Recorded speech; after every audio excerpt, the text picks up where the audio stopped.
Então, vamos aqui dar início ao nosso módulo, né, de termoquímica, né?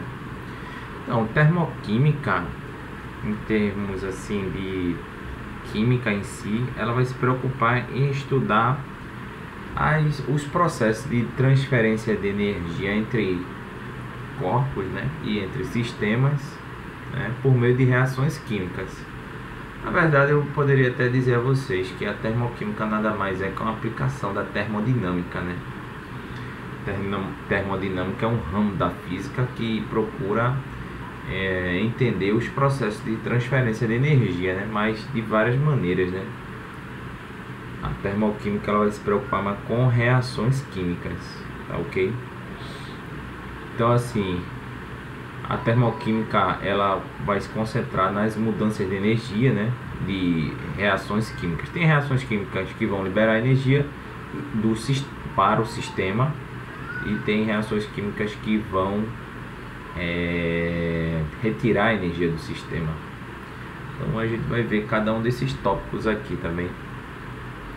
Calor e unidades para expressá-lo, a entalpia, a variação de entalpia, a lei de Hess, estado padrão, entalpia padrão de combustão, entalpia padrão de formação e energia de ligação. É isso basicamente que nós iremos ver, tá ok? Então, primeiro, uma coisa que eu gosto de definir, energia, né?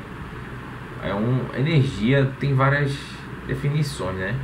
Ó, essa definição aqui eu peguei desse site aqui, ó, da Universidade Federal de Goiás, é lá do Departamento de Física, Instituto de Física. Energia é uma propriedade, um atributo de qualquer corpo ou sistema material, em virtude do qual pode se transformar, modificando sua situação ou estado, bem como agindo sobre os outros, né, causando processo de transformação nos mesmos. Então você vê que aqui ele associou energia a qualquer corpo, né? Então qualquer corpo pode mudar de estado, e essa mudança de estado é, vamos dizer assim, acompanhada da mudança de energia, né? Aí outra definição: a energia é uma quantidade física que ocorre sob várias formas, está envolvida em todos os processos de mudança de estado, é transformada e transmitida, depende do sistema de referência e é fixa, é preservada. É outra definição de energia, também está associando a processos de mudança, né? A energia pode ser vista como uma propriedade que expressa as alterações ocorridas nos sistemas devido aos processos de transferência e transformação realizados através de interações, né? Então veja que tem várias definições de energia. Bem, energia, vamos dizer assim, no nosso dia a dia, né, tem vários tipos, né? Você pode ter energia térmica, principalmente se manifesta através de calor. Infelizmente, calor não só está associado a processos com temperatura alta, o calor também está associado a processos com temperatura baixa, ok? Você tem a energia nuclear, são as formas de energia do nosso dia a dia, viu? A energia nuclear se manifesta através da radioatividade. A radioatividade tem a ver com a energia, né, que é liberada com o decaimento, tá ok? Do núcleo atômico. O núcleo atômico, como vocês sabem, é formado por prótons e nêutrons, né? Então, assim, a energia nuclear está associada a essa quebra do núcleo atômico. Você tem a energia química, que é o que vamos mais nos dedicar a estudar, manifesta-se de várias maneiras, né? Reações químicas. Tem reações químicas que vão liberar energia e tem outras que vão consumir energia do sistema. Você tem, e a gente vai definir o que é sistema, o que é universo, o que é corpo. Então vamos definir essas coisas. Energia radiante, energia solar, né? Ou a energia também eletromagnética, né? Você pode também ter transmissão de energia entre corpos por meio da radiação eletromagnética. Radiação eletromagnética, a grosso modo, eu poderia dizer a vocês que é a luz, tá ok?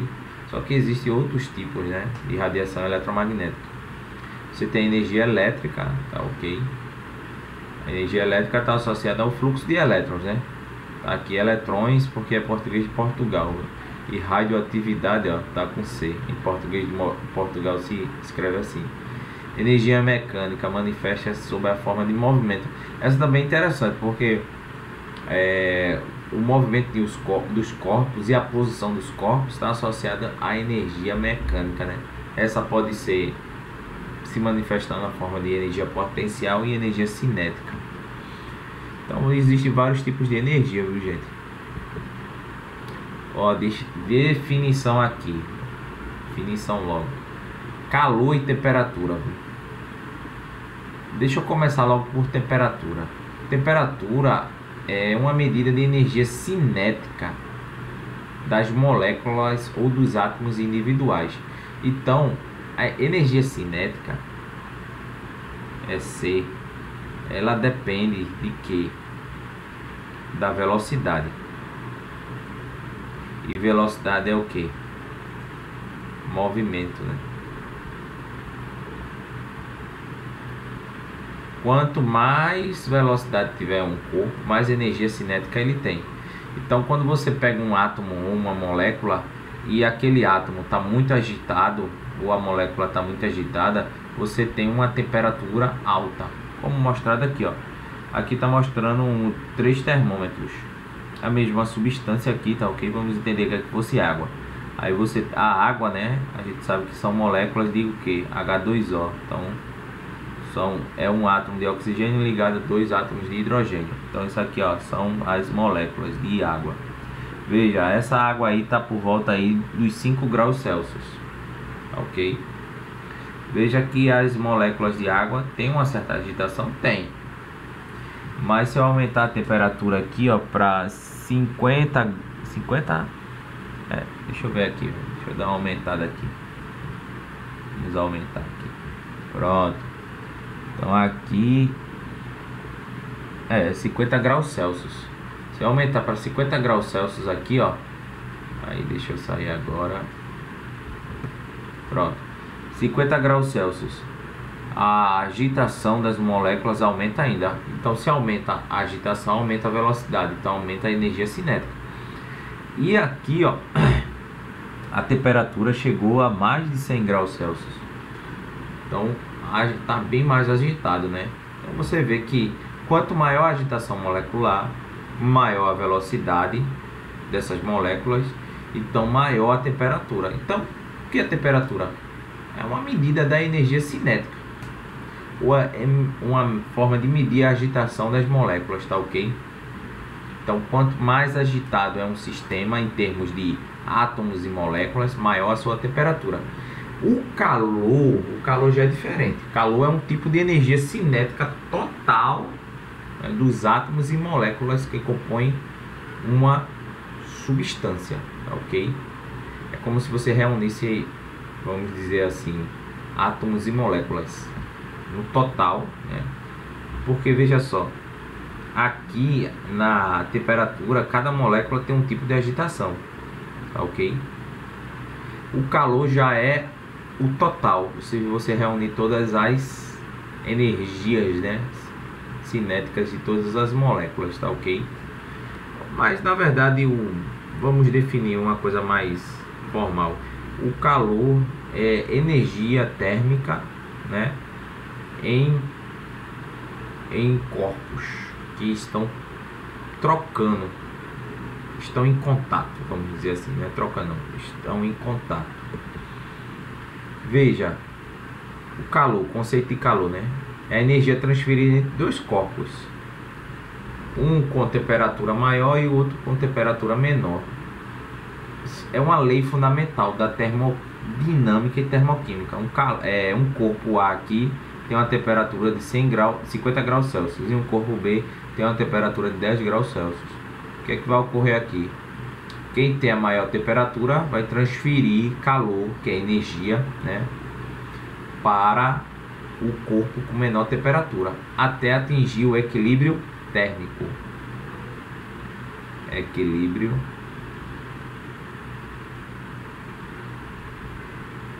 térmico.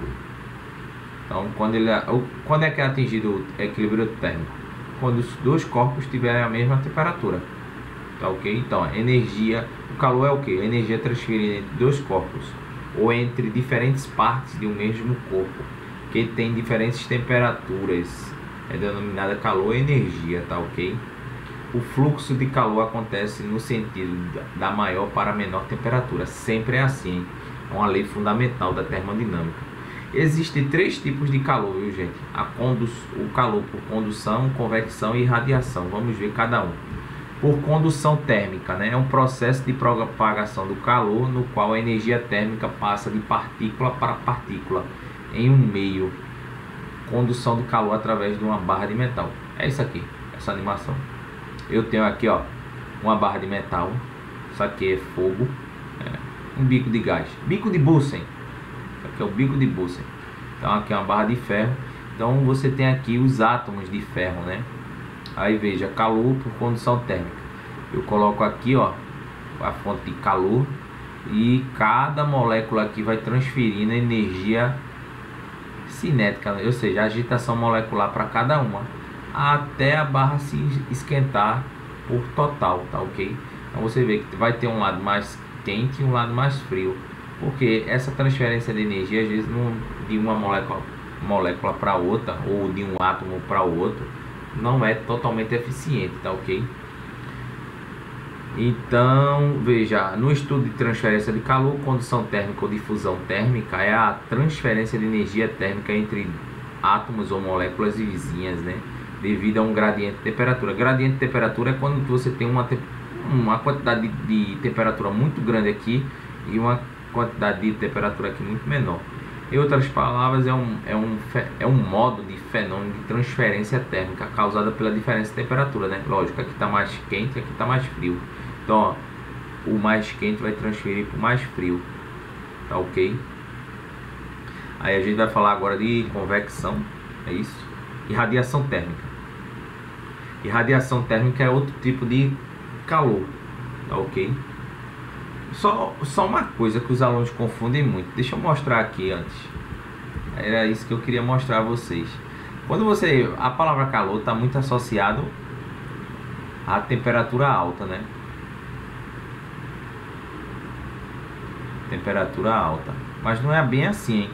Por exemplo, ó, eu tenho aqui um corpo com menos 200 graus Celsius. Uma barra de ferro. E tem o outro aqui a 0 graus Celsius. Tá ok? Eles vão se encostar aqui, tá ok? Corpo A com corpo B. Quem é que tá, vamos dizer assim, quem é que tá com a temperatura maior? Que é 0 graus Celsius, né? Corpo B. Mesmo na mente de vocês, esse corpo tá frio, né? Na visão de vocês. Mas ele tem uma quantidade de calor maior do que o corpo A, que aqui, ó, é menos 200 graus Celsius. Então ele vai transferir calor do corpo B para o corpo A. Porque a transferência de calor sempre ocorre no sentido do maior para o menor. Maior temperatura para uma menor temperatura. Aí deixa eu mostrar aqui a vocês. Pronto, e radiação térmica ou radiação eletromagnética.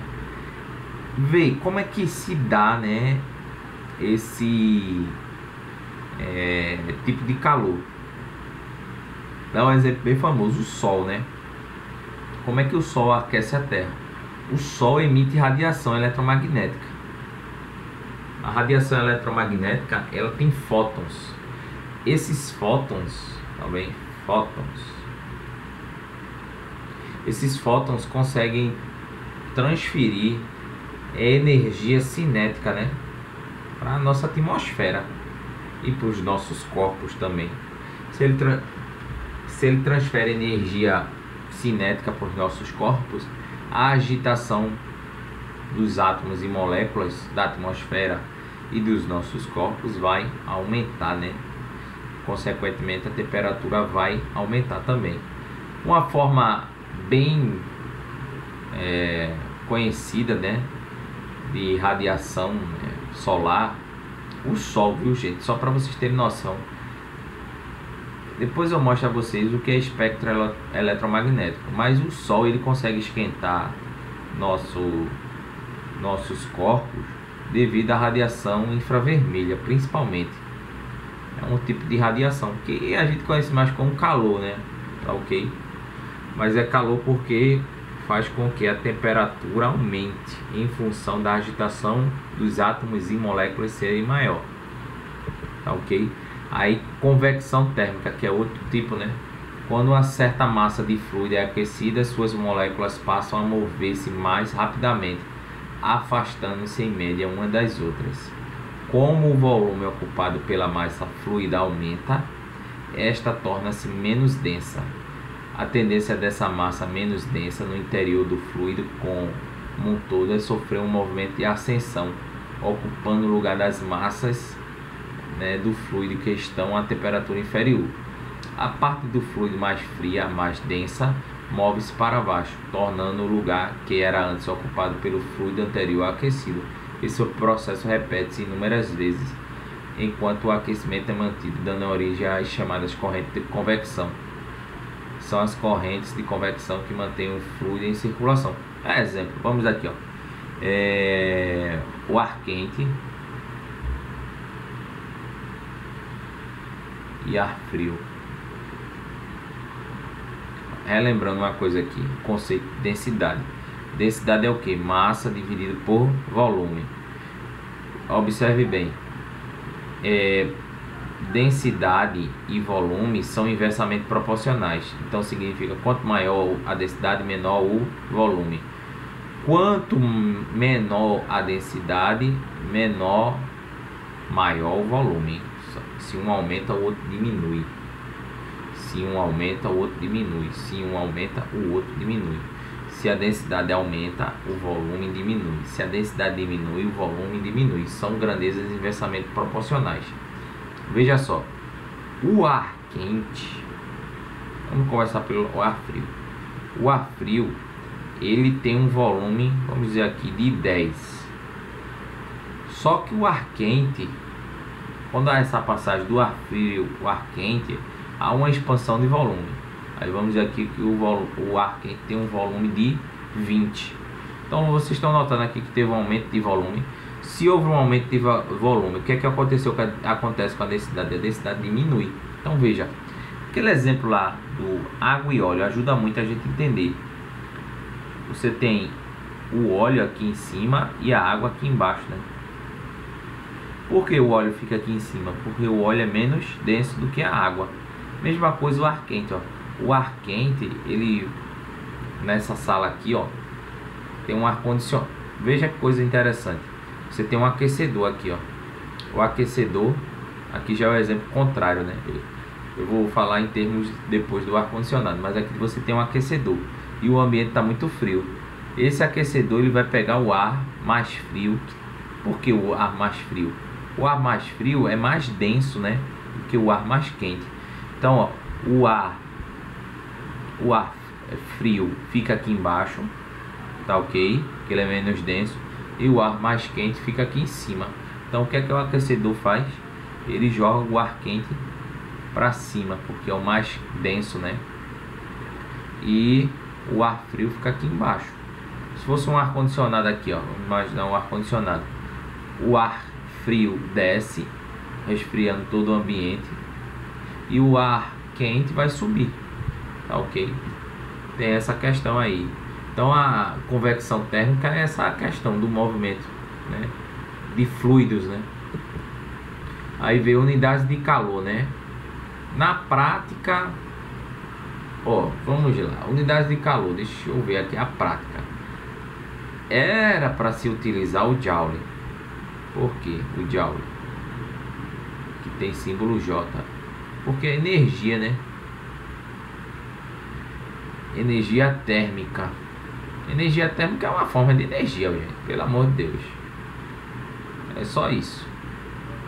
Só que, vamos lá. A comunidade científica utiliza a caloria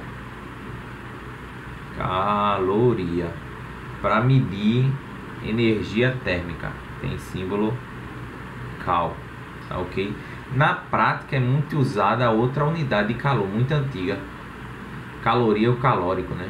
Por definição, uma caloria é a quantidade de calor que deve ser transferida a 1 grama de água para a variação de 1 grau. Rigorosamente, a água tem que estar a 14,5 graus para 15,5 graus. Aqui não aumenta 1 grau. Aí eu pego 1 grama de água a essa temperatura e aumento 1 grau. Tá ok? Essa a temperatura desse 1 grama de água. E vejo o quanto foi transferido de energia, né?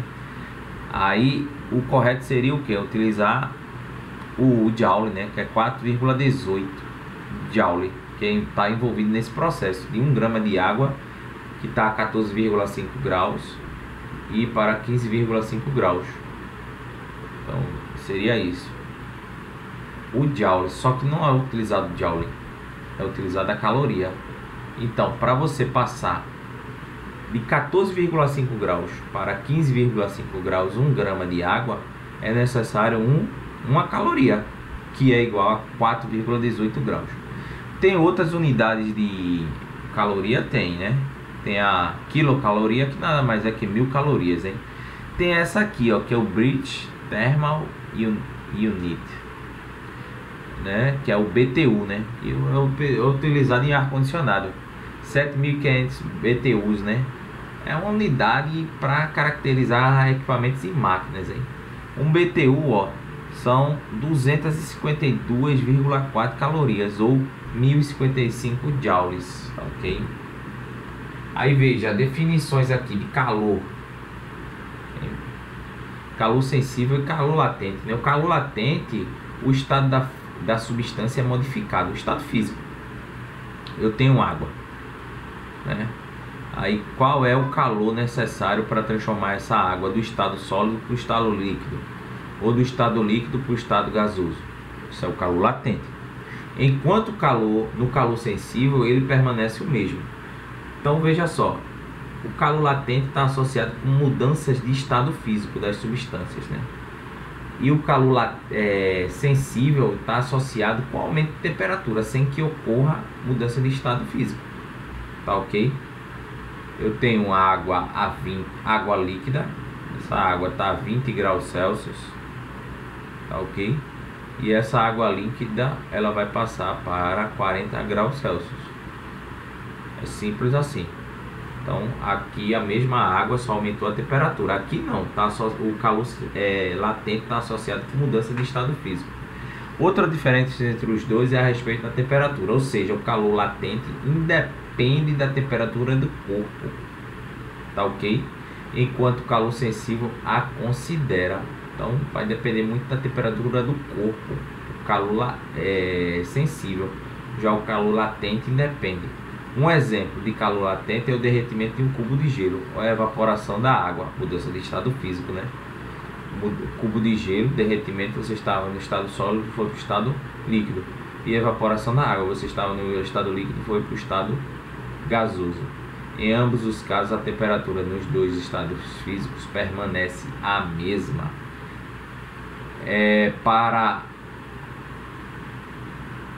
Então veja, para calcular veja só, tem uma sutileza aqui na definição de calor latente, né? Eu acho que eu já mostrei a vocês no primeiro ano. Quando a substância ela está mudando de fase, substância pura, por exemplo, ela está do estado sólido para o líquido, ela tende a manter uma temperatura constante. Exemplo, qual é o ponto de fusão? Ou seja, ponto de fusão, fusão significa, na grosso modo, derreter, passar do estado sólido para o estado líquido. Qual é o ponto de fusão da água? 0 graus Celsius. Tá ok? Então assim, o calor latente independe da temperatura, né? 0 graus Celsius. Já o calor sensível considera a temperatura. Por isso que ele diz aqui, ó, em ambos os casos, ou seja, derretimento e evaporação da água, a temperatura nos dois estados físicos permanece a mesma.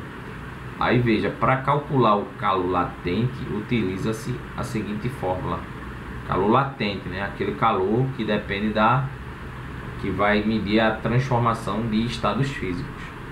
você vai depender do que? Da massa e do calor latente. Esse calor latente, ó, é dado em calorias por grama ou joule por quilograma, né? E a quantidade de calor é dada em caloria ou joule, né? E a massa ou em grama ou em quilograma. Então tá aqui, ó, também a forma para calcular o calor sensível, né? O calor sensível já vai depender do que? Do calor massa. Aqui tem um conceito que é de calor específico, mas o calor específico é fácil. Você tem 1 grama de qualquer substância, aí você quer variar 1 grama dessa substância a 1 grau. Exemplo, você está em 6 graus Celsius, aí você quer aumentar a temperatura para 7 graus Celsius, ok? Esse 1 grama de temperatura, aí qual é a quantidade de calor que associada a esse fenômeno físico? Então é o calor específico. Mas o calor sensível vai depender do que? Da massa, calor específico, cada substância tem um, e o ΔT, que é a variação de temperatura. Então, gente, isso aqui é um resumo, eu vou depois comentar com vocês, né? Mas assim, ó, vamos aqui, ó, calor, né? Aí a gente tem que o que? Diferenciar o que é calor de temperatura. Aí o calor sensível depende do que? Da variação de temperatura, tá ok? Logicamente, o calor sensível é aquele calor que não vai se preocupar com transformações de estado físico, diferentemente do calor latente. Aí o calor sensível depende da massa, do calor específico e da variação de temperatura. O calor latente depende do que? Da mudança de estado físico. Para você calcular, você só precisa da massa e do calor latente. Formas de transmissão de calor, você tem a condução, convecção e radiação, né? Condução, exemplo, aquecer uma panela, né? E colocar um ovo. Condução. Convecção, esquentar uma panela com água, né? Você vai ter algumas regiões de água quente e outras regiões de água fria. E radiação, né? É a forma que o Sol transmite calor, né, para nós, né, por meio de radiação eletromagnética, né? O calor geralmente ele promove dilatações, né, nos corpos, tá ok? O aumento de temperatura, não o calor. O aumento de temperatura geralmente vai promover a dilatação dos corpos. Essa dilatação pode ser linear, como está mostrado aqui, ó. Essa barra foi aquecida, ela se dilatou, ou ela pode ser superficial, né? Essa outra barra de ferro aumentou em área. Calor é energia térmica em trânsito, nunca se esqueçam disso. Temperatura é medida de agitação de moléculas ou átomos. Então, gente, é isso que eu tinha para mostrar para vocês, tá ok? Muito obrigada e até a próxima.